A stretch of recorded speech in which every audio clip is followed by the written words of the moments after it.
আসসালামু আলাইকুম। কেমন আছেন বন্ধুরা? আশা করি সবাই ভালো আছেন, সুস্থ আছেন। আলহামদুলিল্লাহ আমিও ভালো আছি।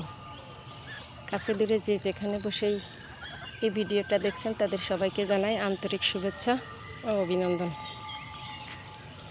এই সেই ভুট্টো বাগান আমাদের, যেখানে হাঁস ছোটো থাকতে ঘাস খেত। আজ সেই ভুট্টা কাটার সময় হয়ে গেছে। এই যে দেখতে পাচ্ছেন, এখন ভুট্টাগুলা তোলার সময় হয়ে গেছে। তো সেই সাথে আমার হাঁসগুলাও অনেকটা বড় হয়ে গেছে। এইখান থেকেই ঘাস খেত প্রতিনিয়ত আমাদের এই জমিতে।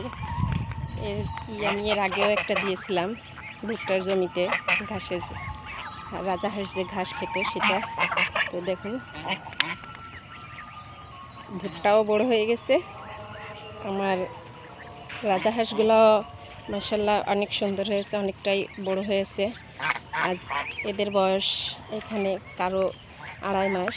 এই যে দেখতে পাচ্ছেন, এর বয়স মাত্র 2.5 মাস। 2.5 মাসে হাঁসটা দেখেন, হাঁসগুলা কত বড় হয়ে গেছে। এরা 3টা সাদা হাঁস, এদের বয়স 2.5 মাস।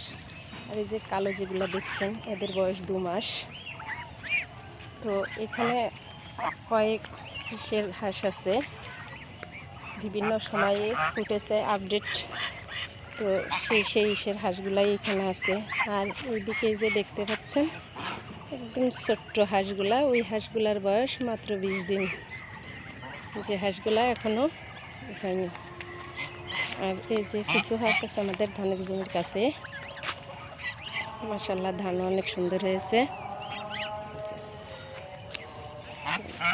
রাজাহাঁসকে যতদূর সম্ভব ঘাস খাওয়ানোর চেষ্টা করবেন। ঘাস খাওয়ালে খাবারটা কম লাগে এবং দ্রুত বড় হয় যারা গ্রাম অঞ্চলে আছেন।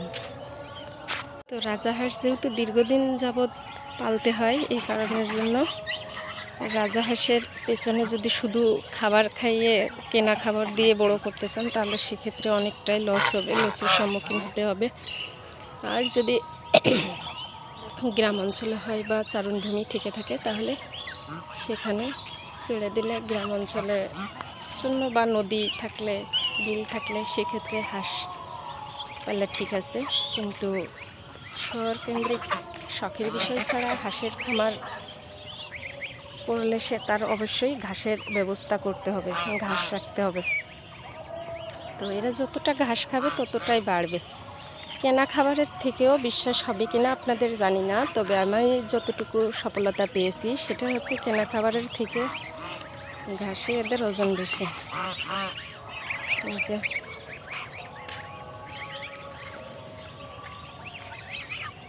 প্রায় 63 এখানে 63 প্লাস আছে। আর কিছু হাঁস আমার বাড়িতে আছে।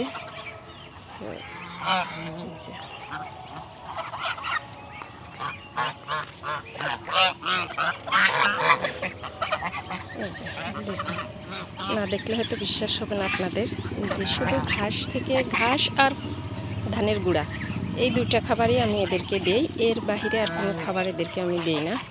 তো মাশাআল্লাহ এই ধানের গুঁড়া আর ঘাস খেয়ে অনেকটা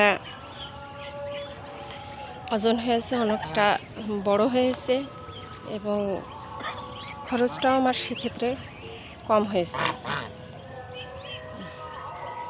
তো আজ এই পর্যন্তই। কাছেদের যে যেখানে বসে এই ভিডিওগুলো দেখছেন তাদের সবাইকে ধন্যবাদ। এবং যারা আমার চ্যানেলে নতুন, যদি আমার চ্যানেলটা ভালো লেগে থাকে তাহলে অবশ্যই সাবস্ক্রাইব করবেন, বেল আইকনটি বাজিয়ে দেবেন। এবং যারা আমার চ্যানেলের অলরেডি সদস্য হয়ে গেছেন তাদের সবাইকে অনেক অনেক ধন্যবাদ।